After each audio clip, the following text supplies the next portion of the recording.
Assalamualaikum sahabat AW Kertapati Channel. Berita mengenai peretasan sebuah yayasan pengepul nasab yang mengklaim sebagai Dzurriyyah Rasulullah beberapa saat yang lalu itu sudah diungkap dan sudah diposting oleh beberapa media mainstream yang mungkin saja ini sudah tidak menarik lagi. Tapi buat saya ini menarik sekali karena menimbulkan banyak pertanyaan.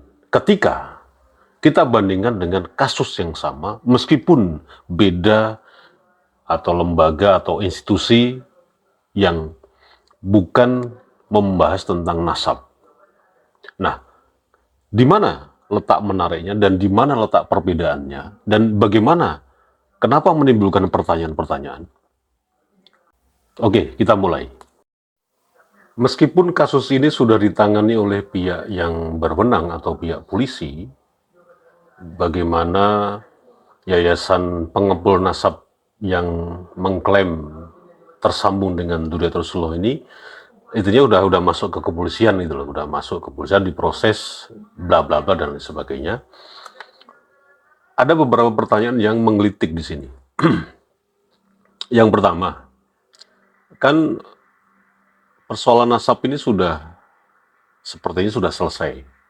Ini bukan mengandai-andai, bukan seandainya dan hanya istilahnya menduga-duga, tapi pembahasan diskursus mengenai nasab ini ya sudah selesai karena dari pihak yang bersangkutan sendiri, yayasan pengepul nasab itu tidak bisa memberikan beberapa tanggapan-tanggapan yang ilmiah juga seperti tesis Kiai Haji Maduddin.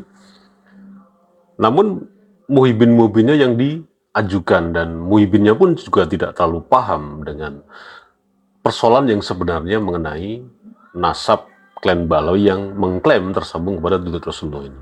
Artinya di sini sudah tidak menarik lagi tentang nasab ini.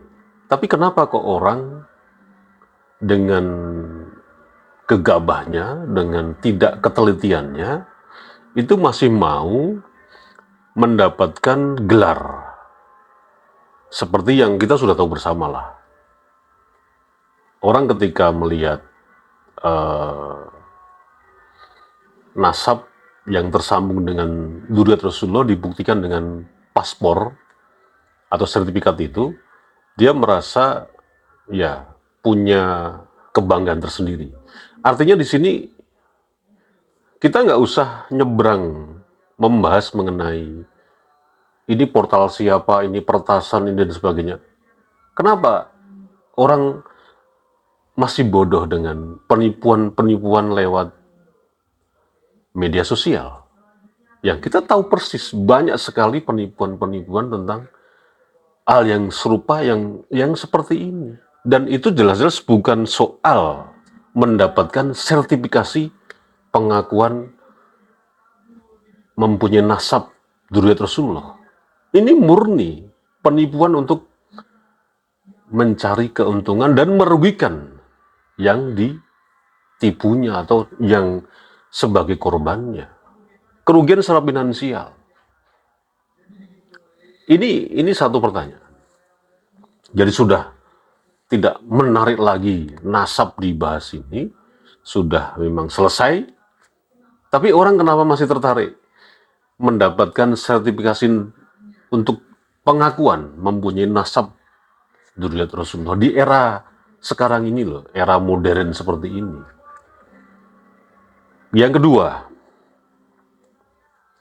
kenapa ini muncul, kasus ini muncul ketika orang sudah tidak membicarakan lagi, ketika para konten kreator yang selama ini terus membicarakan melalui media sosial atau sosial media, baik yang pro dan kontra, berhenti karena sudah algoritmanya mungkin sudah turun ya.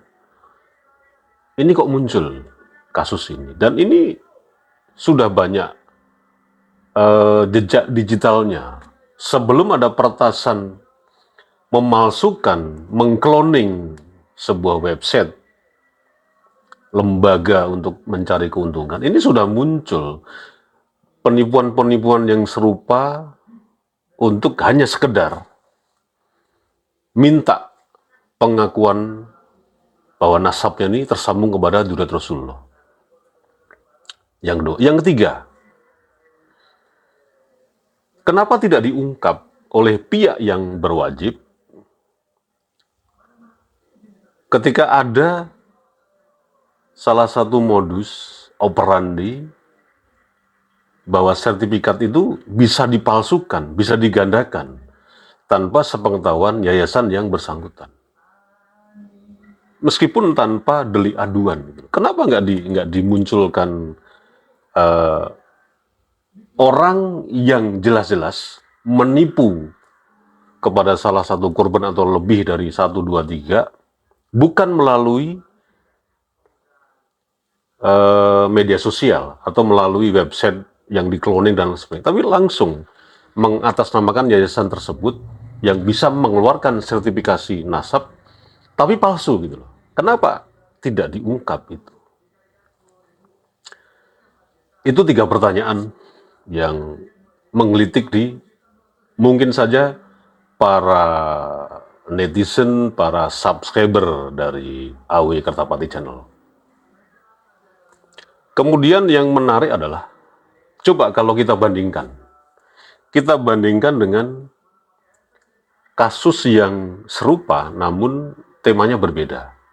Artinya mengkloning, meretas sebuah portal atau website untuk menipu. Yang jelas-jelas murni itu adalah mencari keuntungan secara finansial. Ini kok lebih gampang diterima gitu, lebih digampang diterima secara akal, bahwa saat ini memang marak sekali penipuan-penipuan menggunakan link media sosial yang orang akhirnya kejebak kepada dikurasnya tabungannya. Artinya dia setelah klik link itu, semua data-data mengenai perbankan calon korbannya ini diambil semua oleh para penipu ini. Nah, ini kok lebih masuk akal gitu loh. Karena jelas-jelas menipu untuk mencari keuntungan finansial. Dan yang ditipu pun tidak tahu menahu. Untuk apa? Paling ya penawaran-penawaran yang menarik, klik link ini atau undangan dan lain sebagainya. Artinya benar-benar yang ditipu ini bukan mencari sesuatu seperti kasus yang pertama tadi, mengkloning website, meretas website, calon korbannya sudah ada untuk mencari sesuatu. Kalau yang sekarang marah ini kan korbannya nggak tahu menahu, klik link langsung diretas semua data-data perbankannya dan macam-macam lah. Ini yang menarik. Jadi kesimpulannya bagaimana? Ya bisa Anda simpulkan sendiri sekarang. Berita yang memang sudah tidak sangat menarik lagi untuk dibahas. Wassalamualaikum warahmatullahi wabarakatuh.